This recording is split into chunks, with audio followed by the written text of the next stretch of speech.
right, I don't want to cut too much time away from Dr. DeFrank's time because he always has so much information all jam-packed into a presentation. So we're here to listen to Dr. Joe DeFrank. He's with the University of Hawaii Manoa's College of Tropical Agriculture, and he's got some amazingly innovative ideas for how to kill weeds. So, Dr. DeFrank. Okay, thank you very much, Christy. All right, I'm going to... Oh, wait. I hang it on my arm so I don't forget. Thank you. Thank you. Thanks. Okay, I'm going to turn the lights down. I know it's dangerous after lunch to make it a cool, dark room, but since a lot of my talk is going to is this too loud? It's okay? Okay. I'm all amplified here, amped up. So, today, as Christy said, this will be another jam-packed information thing, and so it violates all the rules of what you can actually absorb in a presentation, humanly possible. So that's why I'm recording the video. And so within a week, I will be able to have the video and a PDF of the slides. So you should use this session as to determine whether you're going to want to email me and request the link for this presentation.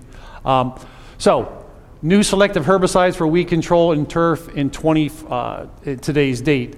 I want to thank some of the folks here, not myself, but Kaipo Bernie and Steve Dilda at Honolulu City and County for letting me bus up the YPO soccer fields. Everybody knows Ray Ito, the green doctor. He's my counselor for all things in weed control and everything else. Orville Baldos and Scott Lucas are research associates, and they help in various ways to mix up things and spray and help me do all the stuff I try to do.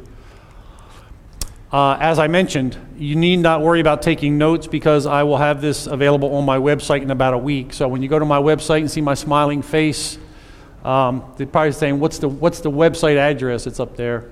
It's like too long for me to remember. But anyway, you'll go to the streaming media content thing, and then you're going to find a long list of all the talks I've had in chronological order. So you'll find this one at the top. And then you're going to turn your browser and you're going to make two browser windows, okay? Usually you can just right-click up here and say duplicate if you're in Chrome. I suggest you use Chrome for this as opposed to Internet Explorer. Chrome handles the video a little better. So you're going to make two windows, right? The same page.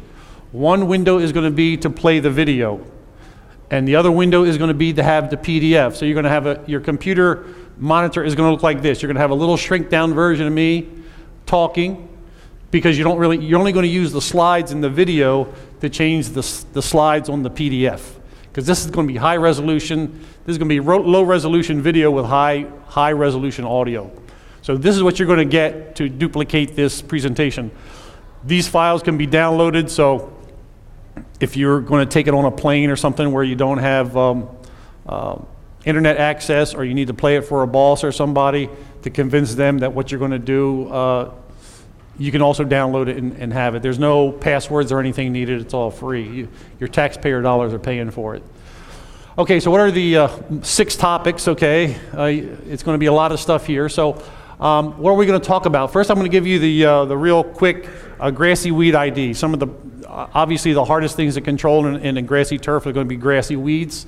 I'll just give you a quick visual on what those are. Then we're going to talk about the history of tenacity. Tenacity is it's not a new herbicide. I started looking at it in 2006, but didn't think too much of it. But recently we found that it could be pretty useful for controlling some of the most difficult grassy weeds we have in our warm season turf. I'll cover the Department of Agriculture's interpretation of the tenacity label with regards to application to non-dormant Bermuda grass. There was a little bit of controversy whether we could use tenacity on non-dormant Bermuda grass. So I requested an opinion from the Department of Agriculture, and I'll talk about that. The YPO soccer complex, we're going to talk about 2 different seasons for approaching the same weed spectrum. We're going to talk about a winter cleanup, which is starting in December, okay? And then we'll talk about a summer approach to the same issue based on, if you hear this talk and you say, hey, it's winter, what's the winter program? I give you the winter program and then the summer program, and so that gives us a time of year consideration for grassy weed control. So even though the seasons in Hawaii don't differ that much, we do get cooler, wetter weather in the wintertime. So I wanted to have two different seasonal programs. Okay, so let's talk about the different grasses that are the problem ones. Australian carpet grass, which is used as a turf in some places, a very broadleaf grass. Hilo grass, which is a paspalum. Everybody's familiar with goosegrass. Dallas grass is another paspalum.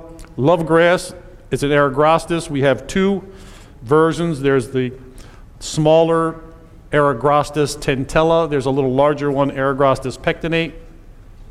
Henry's crabgrass, and a similar one, blanket crabgrass, stargrass, and smutgrass. Let's just look at those real quick. So, Australian carpet grass, broadleaf grass, wavy leaf, generally a little less green in color, kind of a light green in color. A lot of people confuse it with Hilo grass. Hilo grass doesn't have the wavy leaf, and it's a little rounded at the base where it attaches to the stem. Clearly, the seed structure, the flowering structure, they're different. Hilo grass has the classic Y-shaped paspalum, just like your seashore paspalum has the small Y shape, flatter blade, whereas the Australian carpet grass has multi-bracts on it, and it's a little wavier, thicker leaf. So that's how you tell those two apart. Okay, everybody's familiar with goosegrass. Dallas grass. I always tell students when they're trying to identify Dallas grass that the seed head, the flower head looks like little caterpillars hanging off a stick. Left unmowed, it gets quite big and vigorous. But if you mow it in a mowed down turf situation, it'll flatten out as short as the thatch layer. Love grass, highly drought tolerant, can grow in compacted soils.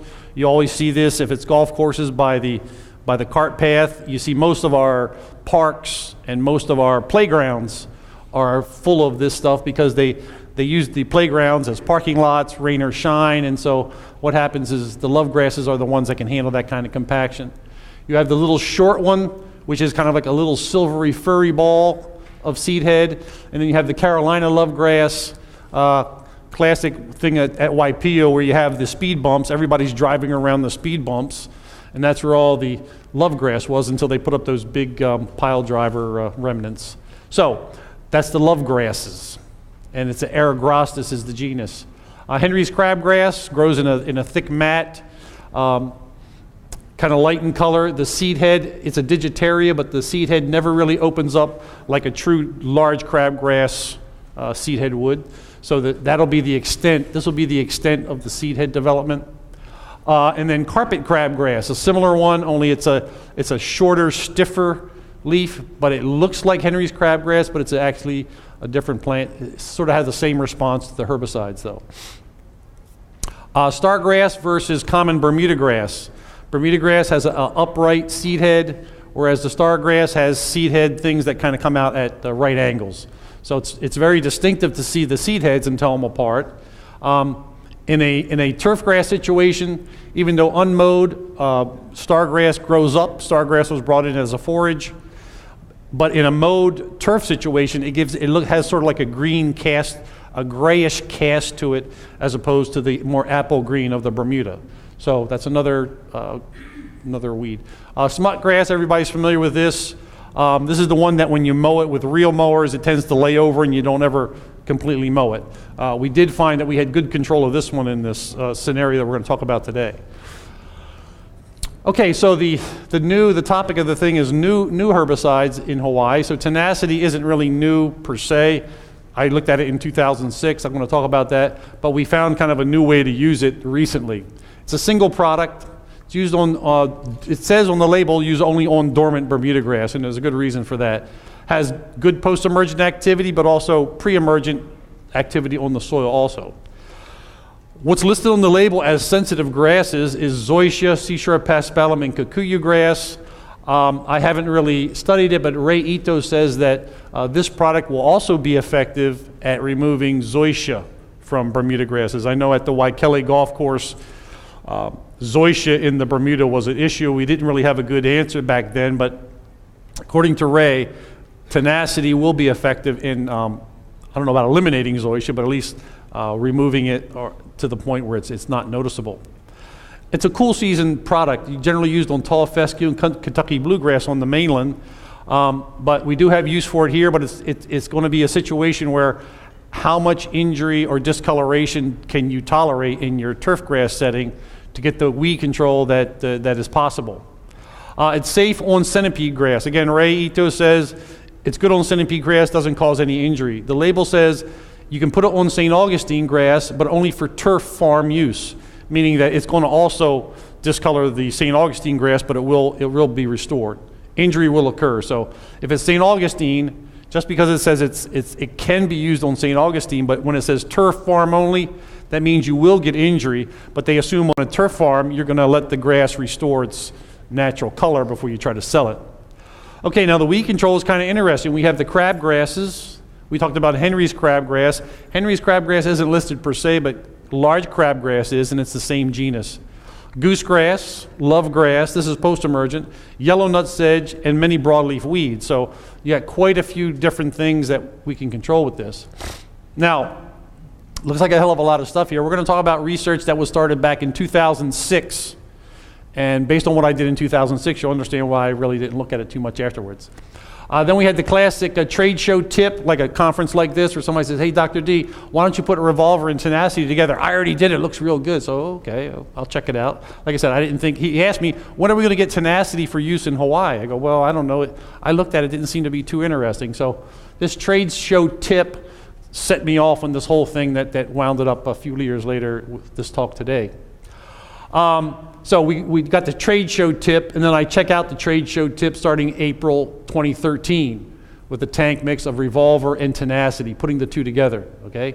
I have at the end of that experiment, I started in April. By May of 2013, I have what's called the happy accident.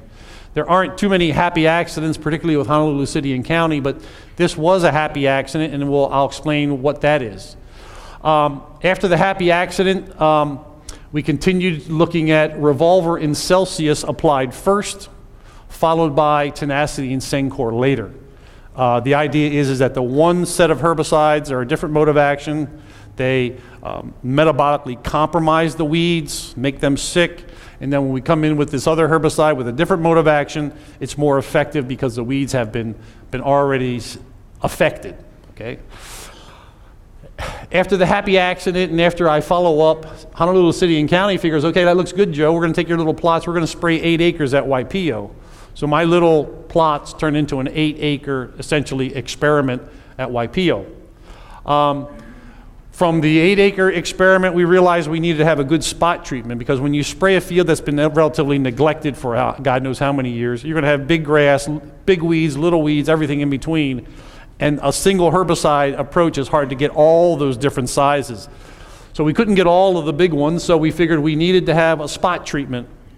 So you don't want to treat the whole field for a few big ones, but what is the proper spot treatment? And we'll talk about that research project.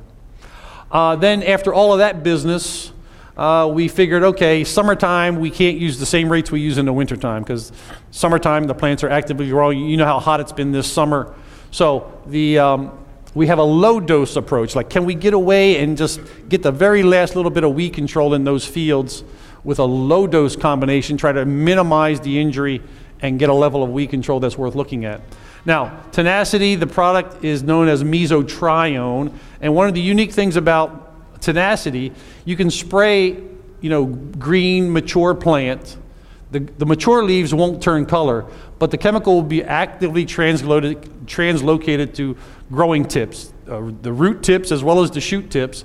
And when it goes to the shoot tips, it's going to bleach it white. So it's not a normal sort of injury symptom that we see with our herbicides in turf, because we generally want the weeds to die and not do anything to the turf. However, the way mesotrione works is that it starts to destroy or reduces the production of the pigments that protect the plant from the effects of the sun. Okay? Normally there's pigments in the leaves that absorb the sun's energy, and you don't damage the tissue. Well, mesotrione takes away that, essentially, the sunblock for the plant, and they bleach white. So that's kind of a different sort of injury symptom than we're used to seeing in our herbicides. Okay, so let's jump back to 2006. When the product first came out, the company approached me like, hey, Joe, can you run this through some different grasses, and let's see what it does in Hawaii, okay? So I do untreated, a tenacity at 8 ounce and 16 ounces. These are high rates from what we're going to talk about. At the end of this, we're talking about 4 ounce per acre. So we start kind of high, and we have Tifway 419 Bermuda, Tif Eagle, one of the ultra dwarfs, CIL 2000, Zenith Zoysia, which was a direct seeded Zoysia, and what I call the legacy seashore paspalum. That's the paspalum that nobody really knows where it came from. But until the new ones showed up, everybody just called it seashore paspalum. Somehow it was brought to the state. It was everywhere. Nobody really knows what the history of it was, other than maybe it came in somebody's pocket. And then that was 40 some years ago. And so now that was the legacy seashore paspalum. So that's that one. Okay, I'm going to go through this pretty quick. So we have day 0, 8 days after spray, 22 days after spray. And this shows that with 8 ounces and 16 ounces, there's that whitening. By 22 days with regular mowing, it's almost not noticeable in Tifway 419. Going into Tif Eagle, 0 days, 8 days, 22 days, again, the 8 ounce and the 16 ounce has more or less dissipated. The Bermuda grasses seem to be a little more easy to recover. However, when we get to the Zenith Zoysia, 0, 16, and 22, you still see there's a fair amount of noticeable discoloration in the zoysias. So the zoysias are more sensitive, okay? Getting into the seashore paspalums, 0, 8, 22. Again, this seashore paspalum is, it doesn't dissipate as it did in the Bermudas. So the seashore paspalums would be more sensitive than the Bermudas. And then the legacy seashore paspalum. So you can see we have what looks to be almost like crop circles out there, or crop triangles. 8 ounce, 16 ounce, it's a little overexposed. At 22 days, you can still see distinctly the 8 and the 16 ounces. So it looks like the legacy seashore paspalum was maybe a little less injured than the sea isle. Looking at the 3 again, 419, Tif Eagle, Zenith, legacy seashore paspalum, CIL 2000. The numbers are there, 8 ounce and 16 ounce. So the Bermudas are more tolerant. It looks like the Zenith and the seashore paspalums are maybe similar in their sensitivity. So if seashore and zoysias are contaminants in Bermuda, you may have a control possibility here. Okay, when you read the tenacity label, it reads like this. Dormant Bermuda applications only. So apply tenacity to control winter weeds. So you can imagine North Carolina, northern parts of Georgia, Virginia, these sort of places where they're in that transition zone. Bermuda grass, they generally overseed it with a ryegrass in the wintertime. So the Bermuda grass is going to go dormant, and then the company feels like it's safe to apply it then because you're not going to get that heavy discoloration. But on the same label, it says, in addition to bent grass, poa, kalinga, all these things are sensitive to tenacity. So it says, avoid spraying these turf grasses unless control or injury can be tolerated. So you actually have two conflicting messages here on the label. One is application only to dormant Bermuda, but then unless control and or injury can be tolerated. So the question is, well, I like the weed control I'm going to get, and I can tolerate the injury, but the label says dormant Bermuda grass only. I don't want to go out and violate, the label. So what does the DOA say? So I wrote to the DOA and asked them for their interpretation of this. And their interpretation is, I ran your query through the staff. The consensus is that in Hawaii, on non-dormant Bermuda grass, appears to be acceptable, meaning it's not in violation of the label, but most likely results to some damage in the Bermuda grass. So we got the green light from the Department of Ag to say that the tenacity label as it's written is okay to use it on non-dormant Bermuda grass in Hawaii. Okay, so we talked about the 2006 work, the trade show tip that put Revolver and tenacity together. In April of 2013, I do that, and the results were that Revolver plus tenacity, well, the initial injury looked better, like, oh yeah, you put the two together and there's more damage to the goosegrass than tenacity by itself, okay? But if you looked at it, like 2 months later, it seemed like the Revolver allowed recovery of the weeds faster. So I say that the tank mix was not particularly useful, and the person who gave me that tip eventually told me, oh yeah, well, you're right. After a couple months, I noticed that it didn't control the weeds as well as I thought early on. So that's why we always look at these things for like, a month later, 2 months later, to make sure what looks to be, good weed control and good burn down, they don't recover from it. So from that trade show tip, we found out that the tank mix of Revolver and Tenacity isn't that good anyway. But what that led me to was the happy accident. So if I hadn't followed up on the tip, we wouldn't have the happy accident with Honolulu City and County. And what is that happy accident? So I'm out there doing all these replicated studies. I'm doing all this stuff. And so make a long story short, here's where I'm applying Tenacity to my treatments. Here, this is untreated Tenacity up there. And on the day that I spray this, Ben and the guys from Kaipo's crew, they got the tractor waiting for me to leave because they're going to spray the whole field with MSMA and Sencor. And so every time I sprayed my plots, I usually continue out about another 6 feet.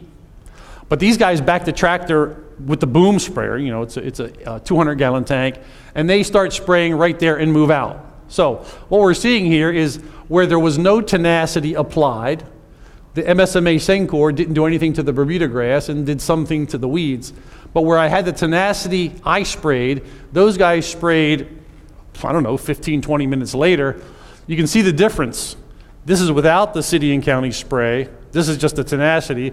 This is Tenacity plus City and County. And when I came out there and looked at it, I go, man, what's going on at the end of the plots? And then I realized that there is, a combination effect of the Tenacity plus the Sencor and MSMA is causing a meltdown of the weeds. I'd never seen goosegrass be injured like that. Of course, we are cooking up the Bermuda grass. It'll come back. And the love grass is also disappearing. I go, holy crap, I didn't think we could get to the love grass. We hadn't had anything to this point that would give us any kind of control worth following up. So this is the happy accident, I guess, just being out there.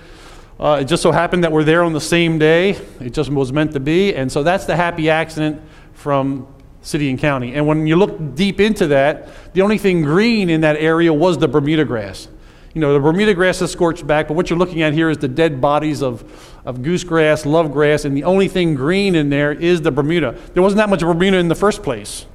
So when you see these plots now, and it looks like, oh, everything's cooked up, it's the weeds are all cooked up. And the Bermuda grass was maybe 15% of the population at Waipiu. If you've been out there, you know how bad it was, especially in that back field, the fields 2 and 4 in the back by the reservoir, they were a mess. Okay, so we had the happy accident. So I figure, okay, I'm going to follow up on the happy accident now. So now it seems like, oh, since I was applying Revolver and then the Tenacity, I figure, well, maybe instead of putting Revolver and Tenacity as a tank mix, maybe if I spray them first, wait 2 weeks, and then put the Tenacity Sencor, I'll predispose the weeds to injury, and then we'll see what happens. Okay, so now I'm going to look at spray Revolver first separately, spray Celsius, which is another product I'll talk about, wait 2 weeks, then come in with the Tenacity Sencor, also look at Tenacity and Sencor by itself, and then what the hell, let's just add some MSMA and see if we can do the job. All right, so what happens? You're all familiar with Sencor 75 DF. It's a single product. It's sold as a post-emergent in turf, okay? And use on Bermuda grass. But on bare ground, it also has strong pre-emergent activity. This product originally came out for use on soybeans.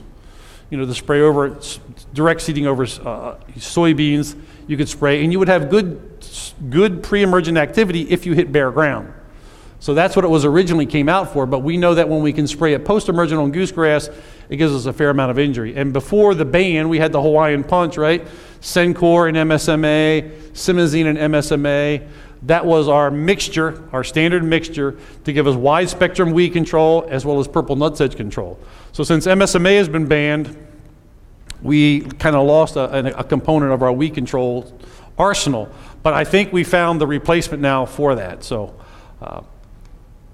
okay, so here's the experiment where what I do first is I apply Revolver first, Celsius first, wait 2 weeks, then come in with Tenacity and Sencor and MSMO, methylated seed oil, This is in the, we're going into, this is in July, okay? So this is untreated, and this is after the first application. All these things are going to require 2 doses. So at 14 days after the first application, not too much problem. We don't see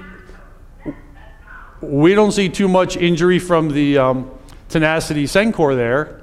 But when we make the second application, when we come back in and we're 14 days after the second app, well, then we're getting this. You come back to the field, and the only green stuff in there really is the Bermuda.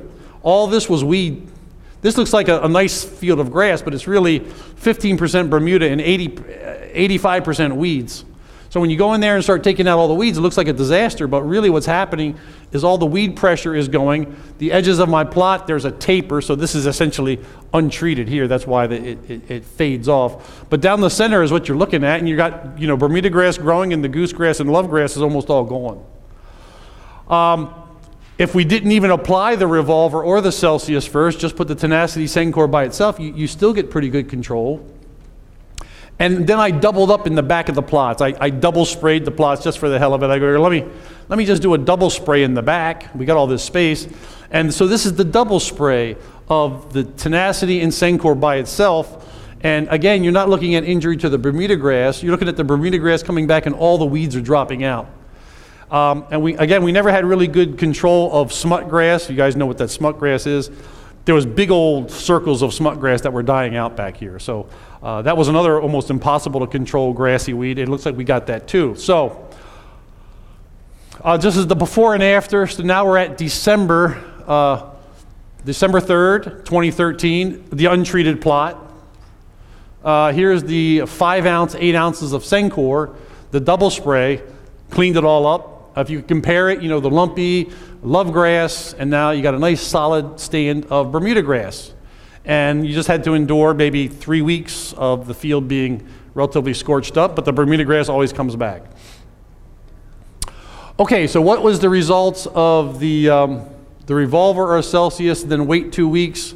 First of all, goosegrass control was slightly better when we put the Revolver first, then the Celsius, and we applied tenacity Sencor 2 weeks later. So Celsius seemed to slow things down a little bit. Celsius appeared to cause a slight reduction in the tenacity Sencor activity. The addition of MSMA didn't add noticeably to the tenacity Sencor alone. And then that little 2x application that I did in the back of the field established that 5 ounces of tenacity, 8 ounces of Sencor applied twice in those winter months will give you very good weed control of your hard to control grassy weeds.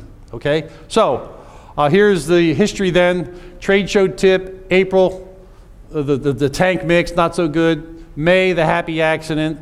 July, the Revolver first, followed by Celsius. And then come December, they're confident that this is the way to go, and now they're going to treat 8 acres. Okay, so they treat 8 acres on December 10th and December 23rd, right before Christmas. There's nobody around. The soccer season is over. Everybody's preoccupied getting ready for the holidays. And so we go in there and cook the place up. Okay, so this is 22 days after the second application. This looks like nice grass, but really this is all the crabgrass, the carpet crabgrass and the Henry's crabgrass. 22 days after the second spray, field looks pretty cooked up. Come back 35 days, another 2 weeks later, and the Bermuda grass is starting to grow back. The areas that are still burnt are the areas where the Bermuda grass has been eliminated by the weed pressure, okay? Another view, one thing that we didn't control in this was the Dallas grass. The Dallas grass seemed to be tolerant of the tenacity Sencor even at those high rates. So if Dallas grass is a problem, that's not gonna work. 22 days after the second spray, and then 35 days after the second spray, all right? Another view, looking towards the Ko'olau range there. Waianae Mountain Range, I'm sorry. 22 days after, so this is 3 weeks after spray, you still got a pretty cooked up field, even in this is on January 6th. But then another 35 days and it's kind of cleaned up, 35 days after the second spray. So you're looking at from the time after that second spray, another month, and you got your field back. So I don't know how realistic that is to do in terms of, I guess a golf course, they couldn't handle that, but a golf course probably wouldn't be as bad as these soccer fields. And so a little closer look, 22 days after the second spray, you can see all the weeds are dead. And then 35 days after spray, the Bermuda grass is coming back. Little twinge on the Bermuda grass, but we can handle that. But then the problem is when you kill off all the weedy plants, of course you're going to leave a lot of gaps in the field because the Bermuda grass has been excluded because of years of being competition.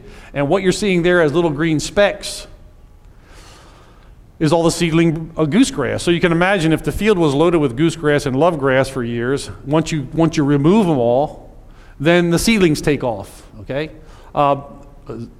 Goosegrass is going to germinate in the winter with the rains, plus once you open up the thatch layer, that's when the seedlings, it needs light to germinate. So once you make all these holes from cleaning up the weeds, then you have all these grasses to deal with. So at 35 days after that second application, well, now we got the flush of goosegrass seedlings, and since we're down there at the YPO, you can't use granular Ronstar because of the endangered birds.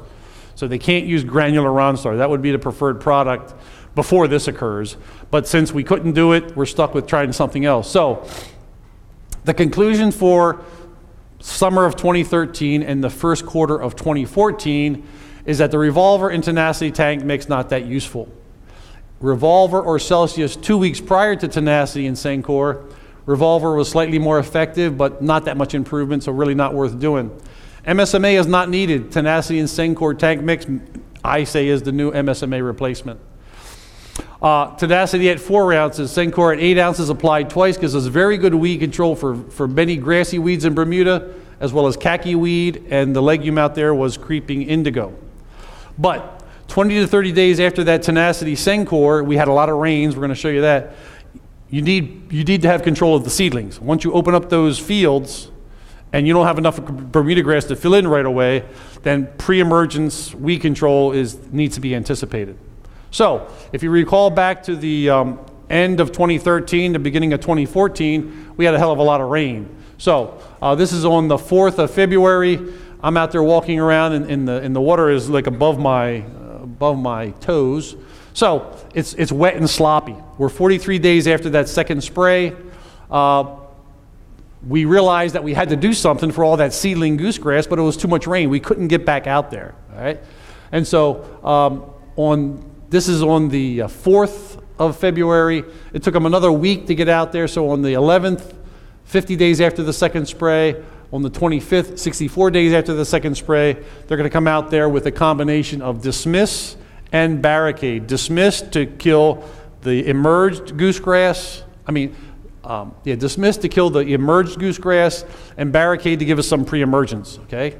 So you can see the problem. Big patches where there was no Bermuda to fill in, a heavy stand of goosegrass, which has gone too long. By this point, we're almost out of the range of what Dismiss can give us good weed control. So if you go there 8 days after that first Dismiss Barricade, you see what's called pre-tiller goosegrass is dead. This is about 2 tillers, almost got all of it. But when you get to the 3s and the 5 tillers, it's already out of the range for Dismiss to work well, okay? So there's a narrow window of when Dismiss is going to give you post-emergent weed control of goosegrass. Looking at the grass, looking at the turf, 8 days after this first spray, the Bermuda grass looks fine. There's very little injury, not noticeable. After the second spray, 6 days after the second spray, we get more of the goosegrass, but still the big ones aren't going to go down. So we didn't know if we did 2 sprays back to back, we could get the bigger stuff, and the answer is no. So if you're going to use Dismiss in this scenario, this winter scenario, this is called, the label says Dismiss is best on pre-tiller goosegrass. This is pre-tiller, so that's like 1, 2, 3, 4, 5, 6 leaves, okay? This is what a tiller is. Once that thing gets past that upright stage, when it starts to spread out, this is a 3-tiller. This is already too far gone for Dismiss to be effective. So that's why as a turf manager, if you know you're going to do that heavy treatment, open up all that area, you need to be on the lookout for things at this stage. You don't want to let them get to that stage. As Vince Lombardi would have said, timing isn't everything when it comes to weed control, it's the only thing. So you got to be on it. You got to be proactive. You got to know this is going to happen, have the material ready to go. You don't want to get to this stage and then start calling up distributors going, hey, I need to get some Dismiss, it's too late already. you got to anticipate that this is going to happen and have it ready to go when the goosegrass is at that stage. Okay, to review real quickly, 22 days after the second application, tenacity Sencor, things are kind of burnt out. 70 days, so about 2 months later, I can return the field to good shape. So we started in December, January, February. Well, that's March 3rd. That's about 2 months. 2 months out of commission, but the field was really in bad shape. So the question is, can that be tolerated? I don't know. It seems like if you get the weed control, it can be tolerated. If people don't know what's going on, they might be kind of concerned that you don't know what you're doing. Okay, so the conclusions to the YPO winter cleanup, okay?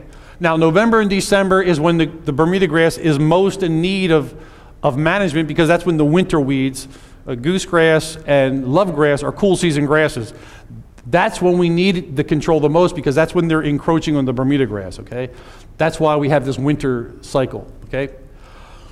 I say 10 to 14 days after you make that second application of tenacity and Sencor in the winter, you need to apply a pre-emergent for goosegrass seedling weed control. If it's rainy weather, all the more important that you have timely applications of your pre-emergents, okay? Dismiss and barricade is best for goosegrass at the pre-tiller stage. Larger sizes are not going to be controlled, okay? Okay, after you do that heavy application, you can complete the Bermuda grass fill-in within 75 to 80 days. But we still had big goosegrass that we needed to control, so then we had to come up with a spot treatment. When you have a few big ones left, it's crucial to get those so they don't make seeds and recontaminate. But you don't want to treat the whole field again. You don't want to burn the whole field up again. So now we're going to do spot treatments. It's always best to prevent the plants from getting away by having that pre-emergent weed control. Can't stress that too much. So now we're going to talk about spot treatment. Everybody knows what spot treatment is, but it's always hard to come up with how do I do a spot treatment. Number one, stay within the label, and how do I have consistent results? Okay, there's a thing called a meter jet. A meter jet is a gun that goes on the tip of your exhaust hose. It could be a backpack. It can be a tractor mounted. And this little thing here adjusts to give you different volumes of liquid. Okay.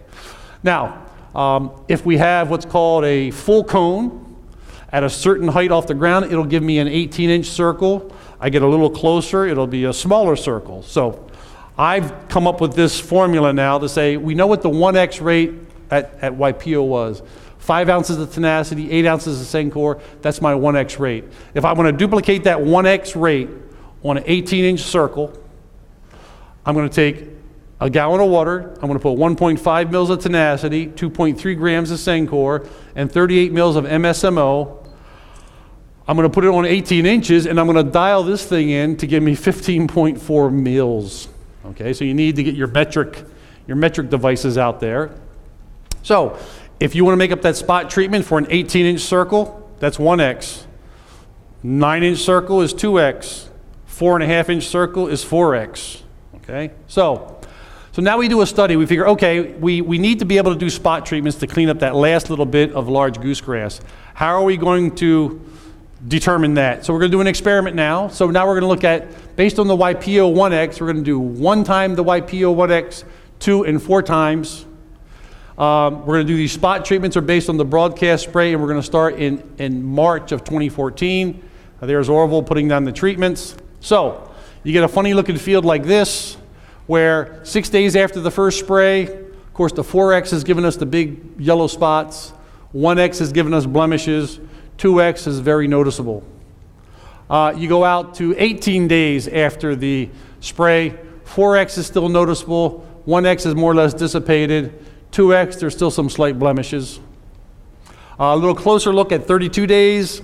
32 days, we didn't get control of the one-shot application of the larger goosegrass, but smaller stuff, and if you look closely here, this is the Henry's crabgrass. You see it's been excluded from that, so we can keep that out with the 1x. 2x, we do have a one-shot application for the smaller goosegrass, but not the bigger ones. And the 4x will kill the larger goosegrass. You can see the size of the circle here. This is about an 18-inch circle, but you're still having a blemish at 32 days after that application. But if you're doing a spot treatment and it hasn't filled in yet, it might be useful. So the conclusions to the spot treatment application. All spot applications cause noticeable circles. Okay? 4X obviously was the most noticeable, but 4X provided the one-shot application for control of large goosegrass. The 2X application was good for one shot on smaller goosegrass. 1X injury dissipated in 18 days. The 4X injury dissipated in 53 days. The T-jet tip that we used, the TG3, we thought it was a full cone where it would make a nice even distribution in the cone, but it seemed like it was a little hotter on the outside of the band than inside, so wasn't exactly what we wanted, but that's what we had. Now that's the winter program. So the winter program is, you start in December, go at the high rate of Sencor tenacity, you burn everything up, be ready for the pre-emergence through the rainy season, and then if you're going to have spots to clean up, we show you how to do that. Now we're going to start with the summer program. Okay, so what happens if we're going to do this in the summer? Okay, I didn't plan it this way, this is just what happened. Okay, now we're going to talk about Revolver again. Revolver again is a single compound product, post-emergent and turf, primarily for goosegrass. It's a systemic compound, meaning that the weeds will take it up. The plant grows without essential components. So it's very important to have an active plant growth for uptake and activation both, okay? Celsius, this is going to be a combo mix now because we're going for goosegrass and lovegrass. There's 3 compounds in that Celsius. Again, used on Bermuda grass, controls the important broadleaf weeds of creeping beggar's tick, broadleaf plantain, prostrate spurge, horseweed, and oxalis. Grassy weeds, a lovegrass relative, not the lovegrasses we have here, but in the same genus, the Eragrostis genus, and also a relative of the carpet grass. Okay, and we'll show you what that is. Again, systemic uptake, multiple modes of action. You have to have active plant growth to get the uptake and activation. Okay, what is the broadleaf spectrum with Celsius? You have creeping beggar's tick, which is a desmodium, has the little sticky seed pods. You're probably seeing more of this. This is the horseweed. It's a coniza weed. It makes those little puff balls with floating seed. Broadleaf plantain, prostrate spurge, as well as oxalis. So these are some of the important post-emergent broadleaf weeds that Celsius is going to help you out with. For the grassy weeds, you have sandbur. You're all familiar with this sandbur, very pokey. You see this on the dry sites.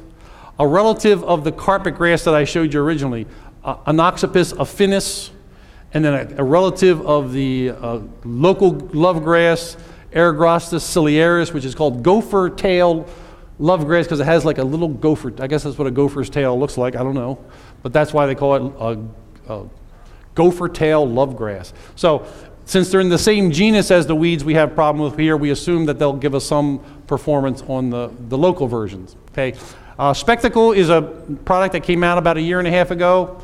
A single compound only has pre-emergent activity, but long-lasting pre-emergent activity. It's used on Bermuda grass, control of seed, weeds germinating from seeds from that horseweed we just talked about, the broadleaf plantain, the prostrate spurge, and the oxalis. So if you have those kind of broadleaf weeds, this is going to give you good control of those.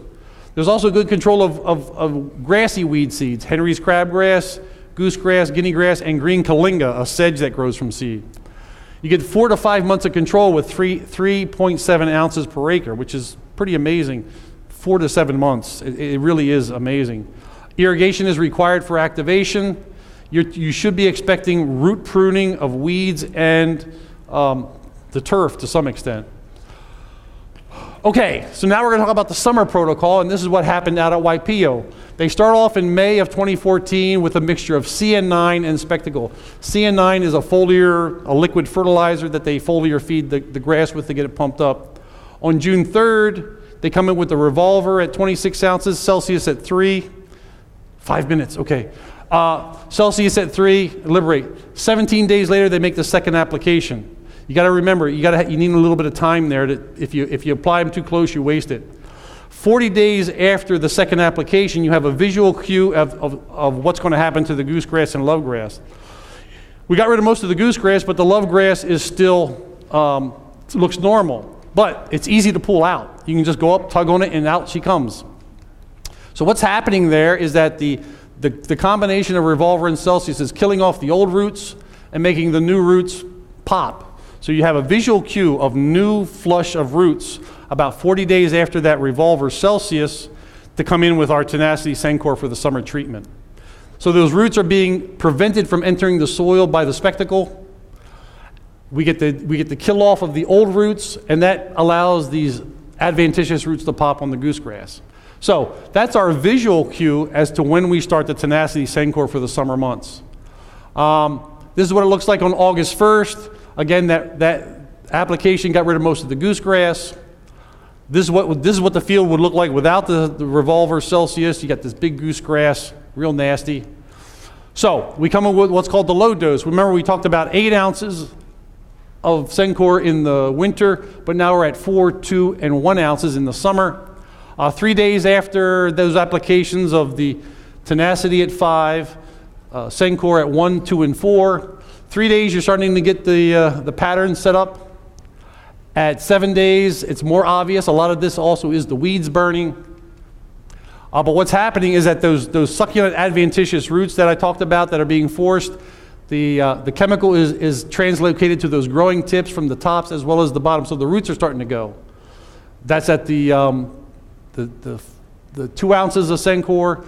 And now you can see at the 4 ounces of Sencor, 5 ounces of Tenacity, all those new roots are burning up. So it's a combination effect. And then this is just with the surfactant. So you see the roots are still active and not being burnt up. Okay, so putting it all together, revolver Celsius kills off the old roots. Spectacle prevents the new roots from entering the ground. Tenacity moves to the active growing areas. Sencor enhances the tenacity action in the leaves. You put it all together, and that's how we get that good kill rate at those lower rates in the summertime. And at 8 days after the second spray, things are almost back to normal. 8 days untreated. Love grass is dead at the low rate, but not the goosegrass. You got to get up to 2 ounces of Sencor to start to get the bigger goosegrass. And the real big goosegrass needs that 4 ounce to take that out. Okay, at 15 days, the high rate of Sencor after the second spray is the same as untreated field. All right, so now let's look at the before and after pictures. On the left-hand side of the line in the center of the picture is the untreated part of the field. And on the right-hand side is the Tenacity at 5 ounces, Sencor at 2 ounces at 38 days after the second spray. So I hope you can see that the love grass is basically gone, and the grass has fully recovered at 38 days after the second spray. A similar sort of image here. I don't know if it's clearly demonstrated, but to the left we have the untreated field, and to the right we have, again, 38 days after the second spray, we have 5 ounces of Tenacity and 4 ounces of Sencor. And again, the Bermuda grass is fully recovered, and we've removed essentially all of the love grass and the goosegrass at this rate.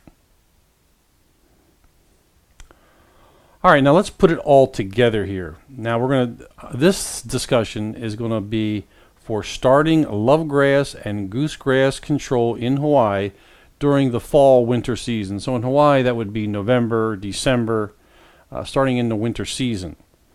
And this is where we're gonna need a complete turf grass reset, and major damage is gonna be okay, because hopefully the field is going to be in need of a major reset, and that during the winter time, maybe over the Christmas season, Christmas and New Year's, people are not around, it may be rainy, so the fields are going to be basically out of use anyway. So this gives us an opportunity to have this major reset if the fields are really in bad shape, and we're going to do this where, 3 weeks, a month and a half of the field being out of commission is going to be okay. Now this winter season procedure is going to be without love grass and goosegrass pre-treatment with the revolver, Celsius, and Spectacle. So if you're going to start this winter, you're not going to put down the Spectacle, you're not going to put down the revolver, Celsius, you're just going to start with this cleanup procedure for winter season. You're going to start around December 5th and 10th. Soccer seasons are over, school is out, people are on vacation, so the fields are basically not being used. We're going to start off with Tenacity at 5 ounces and Sencor at the full 8 ounces plus methylated seed oil. Methylated seed oil is useful in the wintertime. It's not going to give us the kind of contact burn that you might get in the summer season. So we put the tenacity and Sencor down once, and then 14 days later we put it down again. In this situation, about 7 days after that second tenacity Sencor application, if Ronstar G is an option for your operation, you might want to consider that putting that down 7 days after the second application. Okay.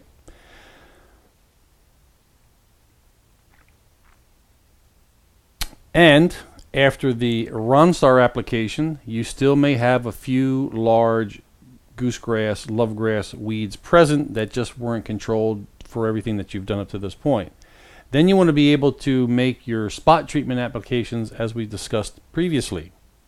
And you want to have your fertilizer applications for rapid fill-in of your Bermuda grass. Now, looking down at the bottom again, I've reiterated the spot treatment formula. So with a 1 gallon mix, you want to be able to add 1.5 mils of tenacity, 2.3 grams of Sencor, 38 milliliters of methylated seed oil, and you're going to try to make an 18-inch diameter circle. Okay? And into that 18-inch diameter circle with your meter jet, you're going to apply 15.4 mils. That will be the 1x YPO broadcast rate. So if there's a question about our broadcast or spot treatments, are they on the label for this product, for these products? Well, we can always say that since we're putting a very precisely measured broadcast application, we're delivering it to the 18-inch circle, that is essentially the broadcast application. So it's not technically a spot treatment, because spot treatments always imply that you're using a higher rate than the broadcast. This is actually the broadcast rate on a smaller area. So that's our winter season. And just review again, we're starting in December. We're making 2 applications of tenacity and Sencor, tenacity at 5 ounces, Sencor at 8 ounces, and we're putting 1% methylated seed oil, MSO. These are applied 2 times, 14 days apart. And somewhere around 7 to 10 days after that second tenacity Sencor application, we're going to need our pre-emergence. And in Hawaii, with Bermuda grass that we're trying to fill in gaps, Ronstar G is the ideal product to use if it's available for your location. At the YPO soccer fields, it wasn't available because of the endangered birds that feed there, and so it's not technically available.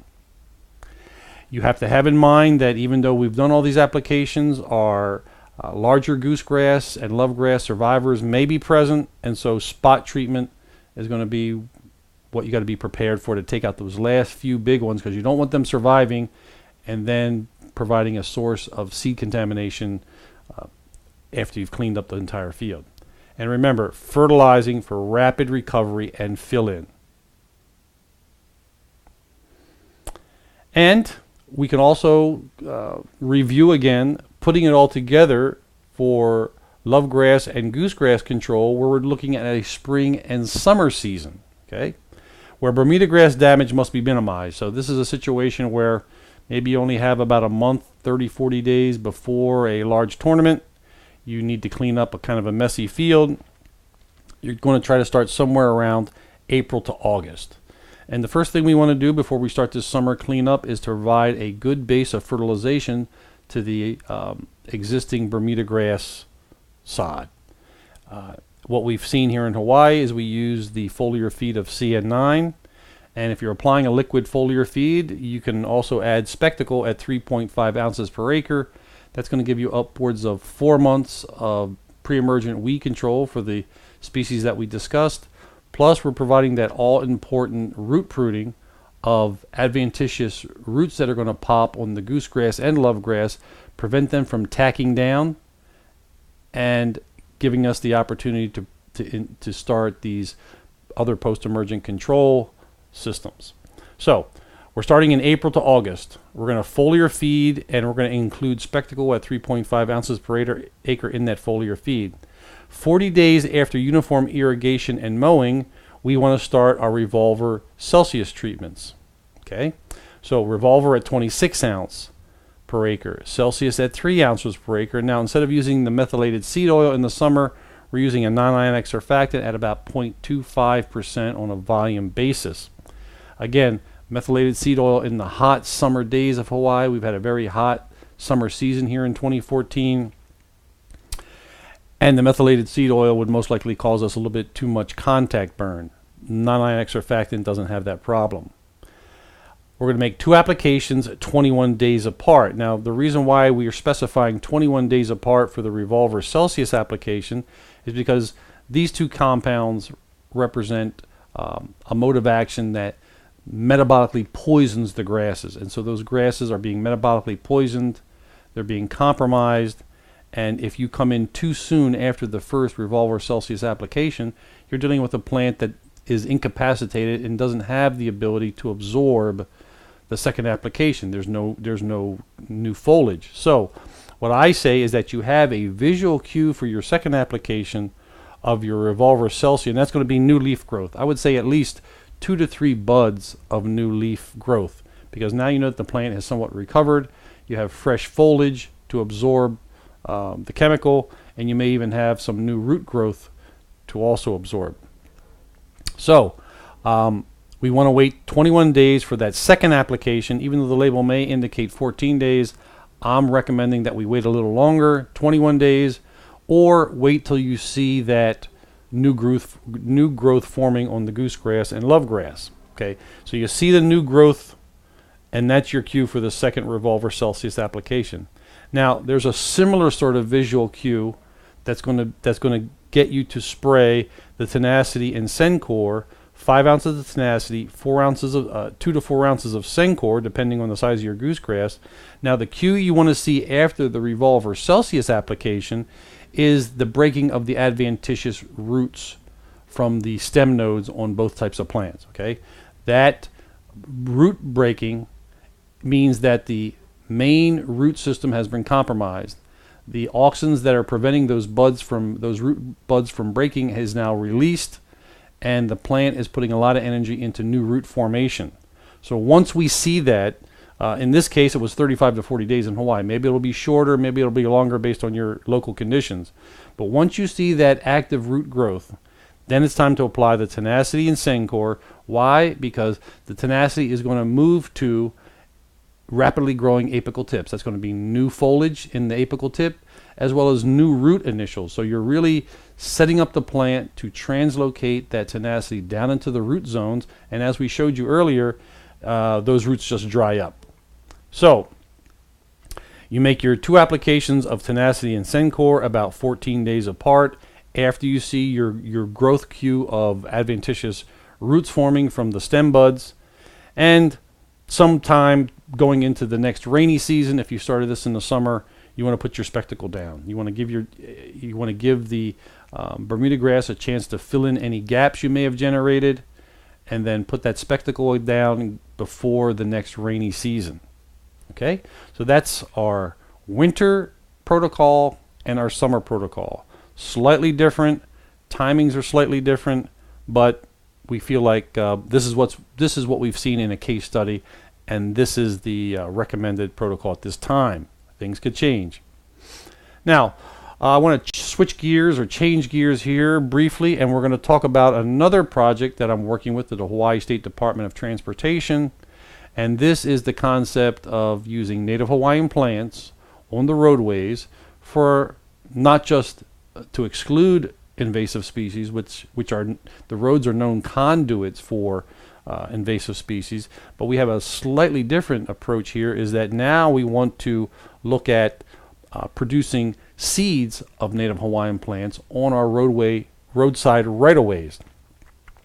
So the project that I have funding for from the DOT calls for establishing protocols and actually establishing nurseries of Hawaiian plants that we can then harvest seeds from. Okay, and in addition to this seed production idea, we need to simulate a native dry land forest ecosystem on the roadways. Okay, so that's what we're going to be looking at here.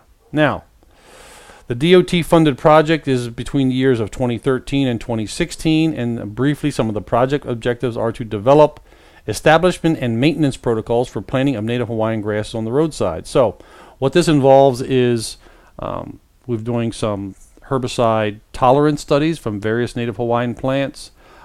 Generally involves putting in transplants and then spraying over the top to try to get weed control so that the plant can establish in a weed-free manner. Next thing we want to do is try to describe a seed harvest index and seed cleaning protocols for 4 grasses and 5 broadleaf species. So within this project, we've been able to obtain some lab scale seed cleaning equipment, and we're trying to develop seed harvest index. What that means is that we want to be able to develop some precise measures of when these wild plants are to be harvested for maximum seed extraction. They're wild plants, of course they're going to shatter, but we need to find out at what physiological stage in the seed head development can we harvest the plants to get maximum seed production.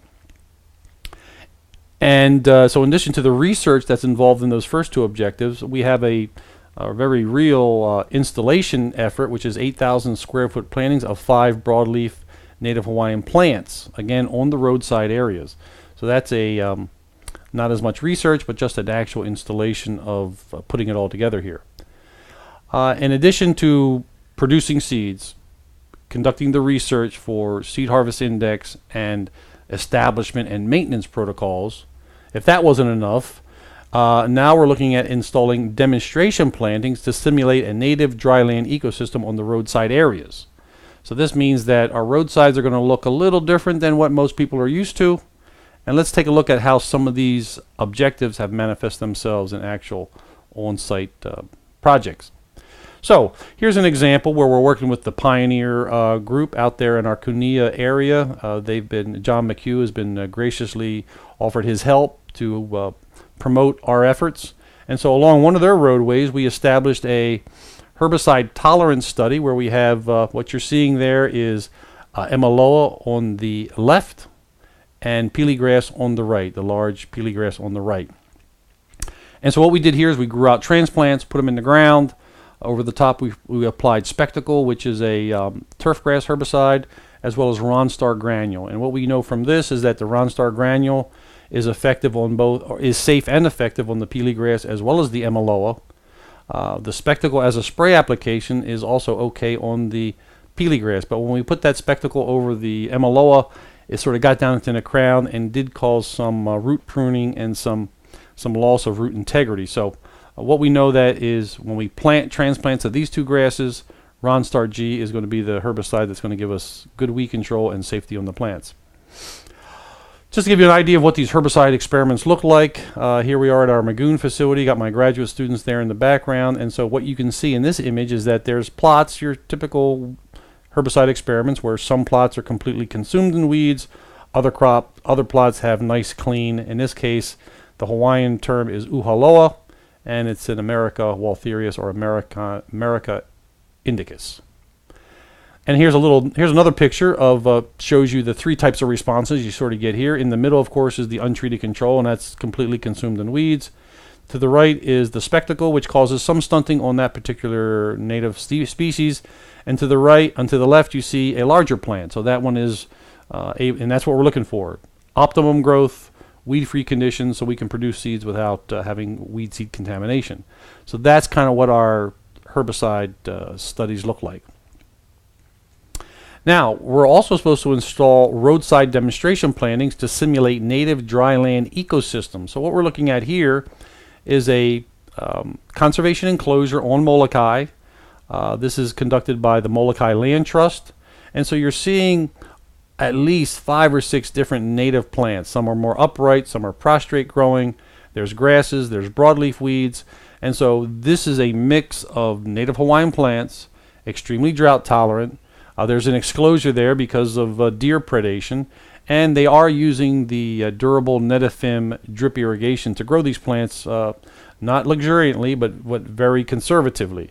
So this gives you some idea of what we imagine as our roadsides in dry areas looking. Native Hawaiian plants, a variety of heights, colors, silvers, greens, and so this is what we need to try to establish on our roadsides.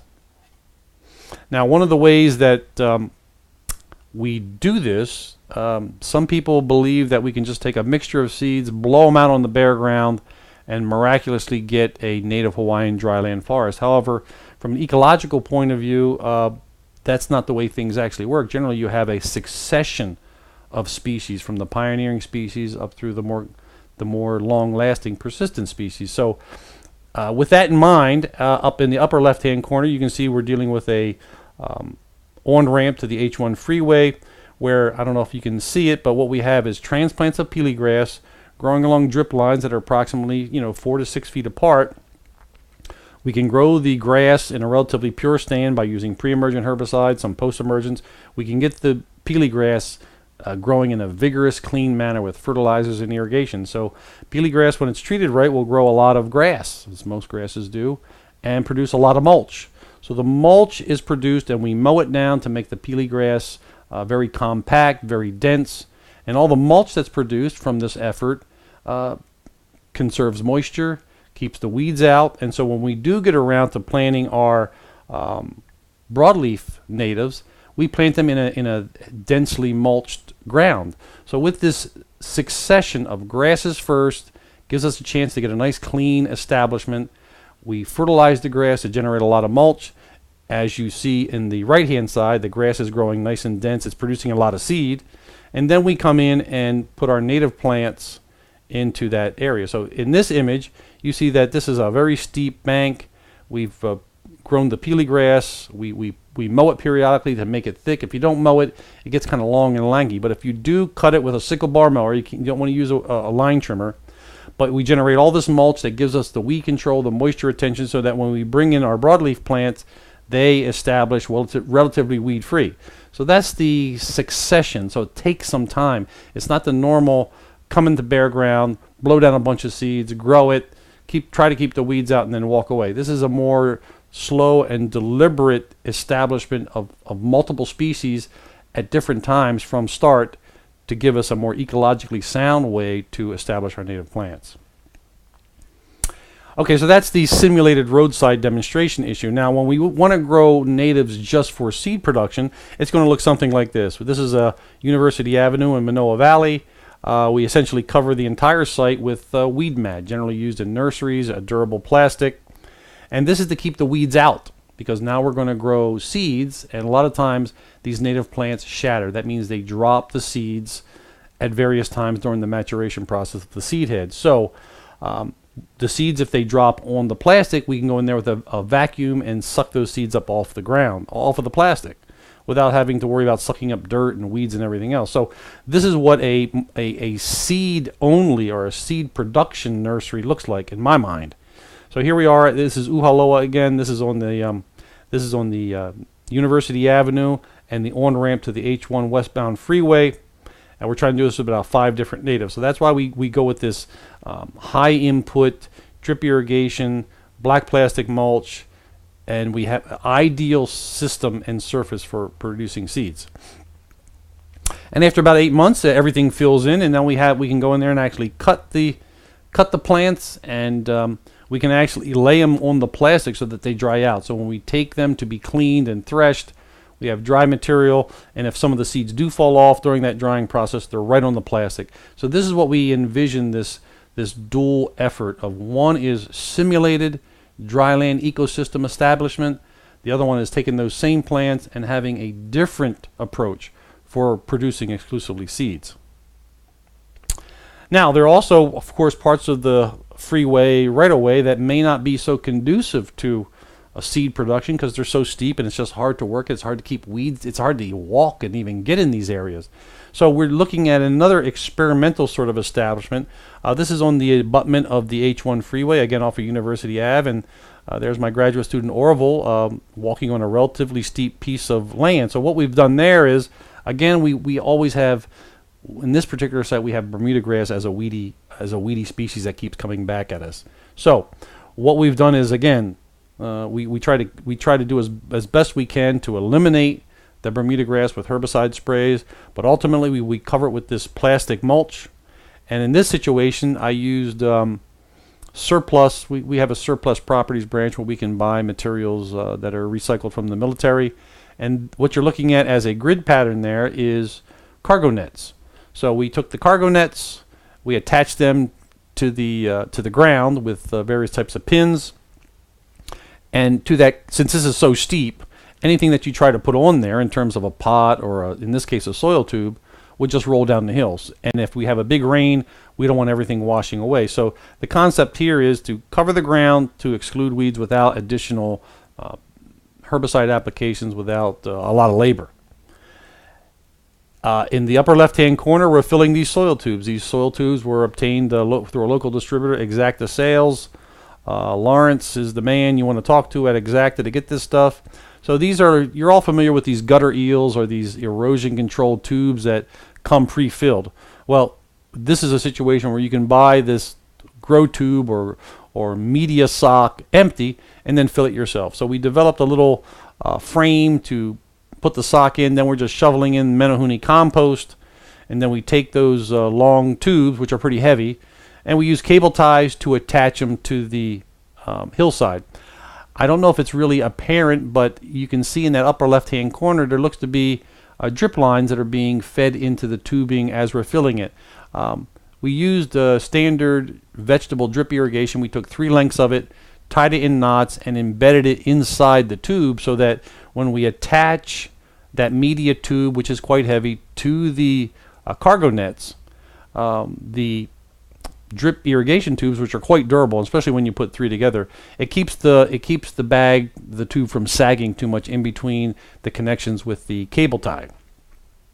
So that's our system. We go to plant it, and as you can see here, we have a pretty steep grade on the left. Looking up the hill there, it's almost it's very difficult to walk up. But then we're planting a Veo. This is a Chenopodium. And you can see that we put the drip irrigation on the tube. So the concept here is that the native plant will establish in this good size amount of media in the tube.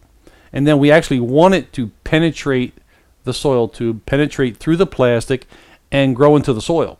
So now we'll have like this iron claw of native plants holding onto the hillside, and then we'll have approximately 6 feet between those tubes to go in and collect seeds. So what might be considered an area that's unacceptable for any kind of useful seed harvest, we figure with a little bit more effort and some innovative planting techniques, we do have an area that can yield seeds, which otherwise would just be a maintenance nightmare because of the steepness and difficulty of doing any kind of work there. Okay, that's all I have for this presentation. If you folks out there need more information or you want to be able to contact me in any way, again, my name is Dr. Joe DeFrank. The email is DEFRENK. It's like, is that a misspelling of your... Yeah, it's a misspelling of my name, but that's what the email is, so only the serious folks get to me. It's DeFrank@hawaii.edu. My office phone is listed there also. If you need to go to the website to get additional information, that's also listed there too. So I want to thank everybody for showing up today at the 2014 LICH, and let me know if you need more information. And aloha. You guys take care. See you next time.